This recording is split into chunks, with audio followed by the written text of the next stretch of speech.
Hi friends, welcome to my YouTube channel চন্দনাস family. সবাই কেমন আছো? আশা করি সবাই ভালো আছো। তো ফ্রেন্ডস, আজকে কিন্তু আমি কোনো ডেইলি ব্লগ নিয়ে আসিনি। আজকে তোমাদের মাঝে আরেকটা নিউ রেসিপি নিয়ে আসলাম। তো রান্নাটা আমি কীভাবে করছি তোমরা শুরু থেকে শেষ পর্যন্ত দেখো, আশা করি তোমাদের খুব ভালো লাগবে। আর এই গরমের দিনে এইভাবে রান্না করে খেলে তোমাদের কিন্তু খুব ভালো লাগবে। আজকে রান্না নিয়ে আসছি চাল কুমড়া দিয়ে চিংড়ি মাছের রেসিপি। তো চলো লেটস গো, ভিডিওটা দেখে আসি।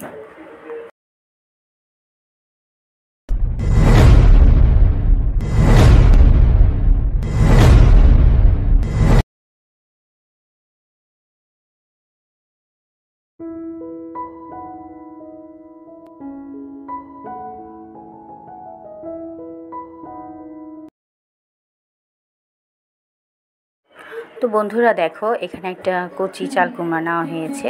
একদম খুব ভালো, যখন আমি এটা তোমার বটি দিয়ে কেটেছি কোনো দানা দানা বিচি ছিল না, একদম সুন্দর ছিল। আর রান্না করতে মাত্র 20 মিনিট লেগেছে। আর এটা দেখো, আমি এটা দেশি চিংড়ি নিয়েছি। এই চিংড়ি মাছ দিয়ে এই চাল কুমড়াটা রান্না করব।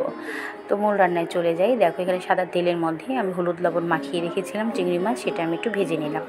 এটা ভেজে রেখে তুলে তারপর আমি চাল কুমড়াটা কীভাবে রান্না করছি, কী কী সম্বার দিচ্ছি, আর খুব কম মশলা দিয়ে এই রান্নাটা হবে। তো বন্ধুরা তোমরা দেখো। আর দেখো, চাল কুমড়াটা একদম ঝিরিঝিরি করে ছোট ছোট করে কেটে নিয়েছি। একদম মনে করো, আগেই বলেছি কচি, একদম কচি চাল কুমড়া। তো দেখো, ফোড়নে দিয়ে দিলাম ওই তেলের মধ্যে দুটো তেজপাতা ছিঁড়ে আর কিছু গোটা জিরেটা দিয়ে এই তেলের মধ্যে একটু ভেজে নেব। ভাজার পর আমি চাল কুমড়াগুলো দিয়ে দিব। তার আগে দিয়ে দিচ্ছি কাঁচামরিচটা ফালি করে নিয়েছি, তেলের মধ্যে দিয়ে দিলাম। একটু ঝাল ঝাল লাগবে, খেতে ভালো লাগবে। এটা রান্নাটা ঝাল মিষ্টি একটু লবণ এরকম লাগবে, মিষ্টিটা একটু কমই দিয়েছি লাস্টে। আর এটা দেখো, চাল কুমড়াটা আমি তেলের মধ্যে দিয়ে দিলাম।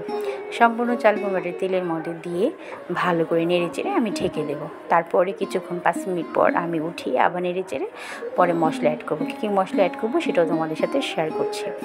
তো বন্ধুরা, যারা ভিডিওটি এই পর্যন্ত দেখে আসছো, প্লিজ আমার চ্যানেলটিকে একটা লাইক করে দিও। আর যারা নতুন বন্ধু আসো, প্লিজ চ্যানেলটিকে সাবস্ক্রাইব করে পাশে থাকা বেল আইকনটি ক্লিক করে দিও, যাতে তোমরা নোটিফিকেশনটা পেয়ে যাও। আমি যখন ভিডিও ছাড়া মাত্রই তোমাদের কাছে নোটিফিকেশনটা চলে যাবে। তো দেখো, আমি এইভাবে সুন্দর করে উলটপালট করে নেড়ে দিচ্ছি। তারপর এটা থাল দিয়ে চাপা দিয়ে রাখবো। চাপা দিয়ে এটা সুন্দর করে ভাপে রান্না করব, কারণ এটাতে আমার কোনো জল ইউজ হবে না। আর চাল কুমড়া, তারপরে লাউ, তোমরা যাই রান্না করো, মিষ্টি কুমড়া, এটা কিন্তু জল অলমোস্ট পরে বের হয়ে যায় ঢেকে দিলে, কিন্তু এটা জল লাগবে না। তো আমি দেখো সুন্দর করে এটা থালা দিয়ে চাপা দিয়ে নিয়ে আবার কিছুক্ষণ পর উঠে আসলাম। থালাটা উঠে দেওয়ার পর দেখো একদম মজে গিয়েছে আমার চাল কুমড়াটা। এরপর আমি এটার মধ্যে দিয়ে দিলাম পরিমাণ মতো লবণ, আর সাথে দিয়ে দিব হলুদ গুঁড়ো, পরিমাণ মতো হলুদ গুঁড়ো দিব। আর সাথে দেব তোমার জিরে গুঁড়ো, কাঁচা জিরে গুঁড়োটা এটার সাথে আমি দিয়ে ভালো করে আমি এটা নেড়ে চেড়ে আবার ঢেকে দেব। কোনো এটার সাথে জল তোমরা ইউজ করো না, আমিও দেবো না। তো বন্ধুরা, এই রান্নার রেসিপিটা তোমরা ভাতের সাথে, রুটির সাথে, পরোটার সাথে বা লুচির সাথে খেতে কিন্তু খুব ভালো লাগবে। তোমরা যারা রাতে রুটি খাও বা সকালে খাও, এইভাবে রান্না করলেও খুব ভালো লাগে। যদি চিংড়ি মাছটা অ্যাভয়েড করতে চাও, চিংড়িটা অ্যাভয়েড করে তোমরা স্কিপ করে দিয়েও চাল কুমড়াটা যদি এভাবে রান্না করো, সত্যি বন্ধুরা খুব মজা লাগবে। আর এই দিনে তোমার চাল কুমড়াটা খেতে কিন্তু খুব ভালো লাগে। তো দেখো, আমি একদম সুন্দর মতো ঢেকে এটা নেড়ে চেড়ে মিশিয়ে নিলাম। তারপরে আমি একটা থাল দিয়ে আবার ঢেকে দিচ্ছি। ঢেকে দিয়ে আবার কিছুক্ষণ পর 5 মিনিট পর আমি এসেছি। দেখো একদম চাল কুমড়াটা মরে গিয়েছে, হয়ে গিয়েছে আমার। কোনো রকম জল ছাড়াই রান্না করলাম। আর দিয়ে দিলাম লাস্টে তোমার ভেজে রাখা চিংড়ি মাছটা দিয়ে ভালো করে নেড়ে চেড়ে নিচ্ছি। নেড়ে চেড়ে দিয়ে শেষে একটু দেবো ধনে পাতার কুচি। ধনে পাতা না দিলে একটু স্বাদ লাগবে না, তাই একটু ধনে পাতার কুচিটা দিয়ে দিলাম এটার সাথে। আর সাথে আরেকটা জিনিস অ্যাড করবো, এর আগেও বলেছি, একটু ঝাল নুন মিষ্টি হবে আমার চাল কুমড়া রেসিপিটা।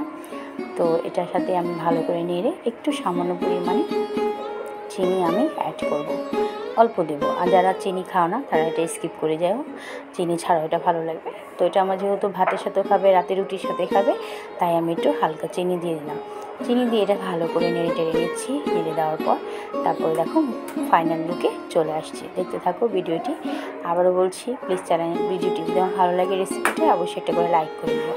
তো দেখো আমার এই যে ফাইনাল লুকস কেমন হয়েছে আমার চাল কুমড়া রেসিপিটা। আশা করি তোমাদের খুব ভালো লেগেছে বন্ধুরা। আর আশা করি তোমরা বাসায় এভাবেই রান্না করো। কে কীভাবে রান্না করো অবশ্যই কমেন্ট বক্সে জানিও। আর আমার রান্নাটা কেমন হলো অবশ্যই একটা করে কমেন্ট করো। তো ভিডিওটা আর বেশি বড় করছি না, টাটা বাই বাই।